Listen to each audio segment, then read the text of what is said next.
begin by asking you about sort of the research that you had to do about the time, about what really happened, and to understand how your character would felt. Well, fortunately, the film had done a lot of investigation to write the script, of course, but also to get as many ideas and get a kind of a collage for us that we came into the film to get to know what happened, and different points of views, different interviews with all the people that participated for real in the No campaign, and also just asking anyone on the streets, anybody had lived through this in a Chile. way.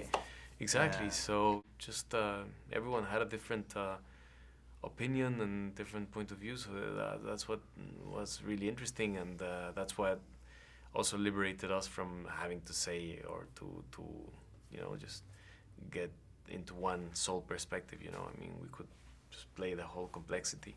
Yeah. Did you look at archival footage and to kind of get the feel for the time period and how you would look and that kind of thing? Oh yeah. I mean, also archival footage inside our heads, of how it used to be, and what we were worried about or what we were looking at and thinking about in those days, in the 80s in the world. How'd you feel wearing the 80s clothes? Oh, that was a bit. I mean, man, those jeans. I mean, I'm so glad they don't exist anymore. But it was really high jeans, Okay. really, really high and really like, and what is it? I The don't sweaters. know Some of the how sweaters were kind of. The sweater was horrible. The sweaters were tremendously horrible because they were really, they're really thick and it's just.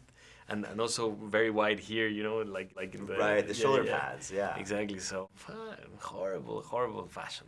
Yeah, Horrible. yeah. What is it called in English when the jeans are a bit like Stonewashed. stonewashed? Yes. Yeah. So Yeah, you didn't want to walk off the set wearing those clothes. You wanted to change before you. Well, I had no option. I had to walk away just wearing that and that beard and the hair. And, But it gets you in the feel and in the character. Oh yeah. Tell me a little bit about your character René, his conflict at the beginning between yes and no, and then his passion and his decision to go with the no campaign. Well, he's kind of, even though he's a victim of those politics in a sense, because he's an exile and he's lived the drama in first hand. He's kind of a little bit, let's say, detached of like common everyday politics in a sense. He's a very he's abstracted from that. Not only because of what his, let's say, his persona and who he is or what he has lived through, but also because he is a publicist as well. So he has a kind of a childish kind of attitude with the toys and with certain things. He's kind of he lives a very introspective world.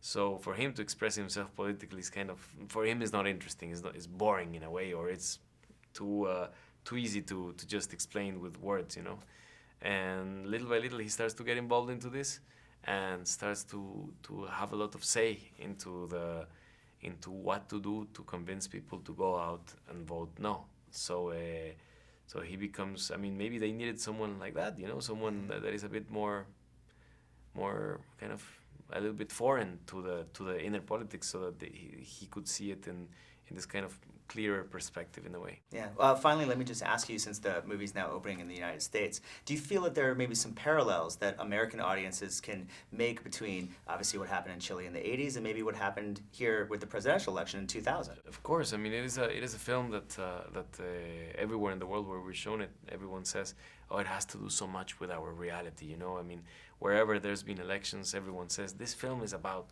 I mean, last night we got someone saying, I'm from Cambodia and this is a story about Cambodia. We hadn't got Cambodia yet, but we got many countries that had told us, yeah, this is a story about us. I mean, in Mexico there were elections recently, in the United States as well.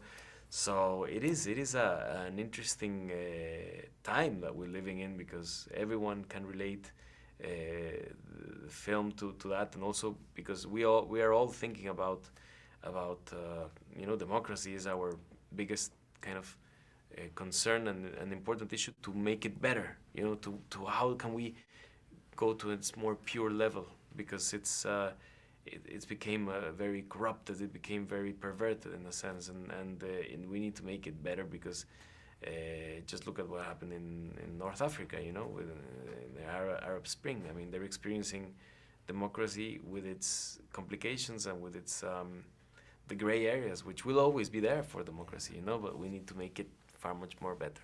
Right film at the right time.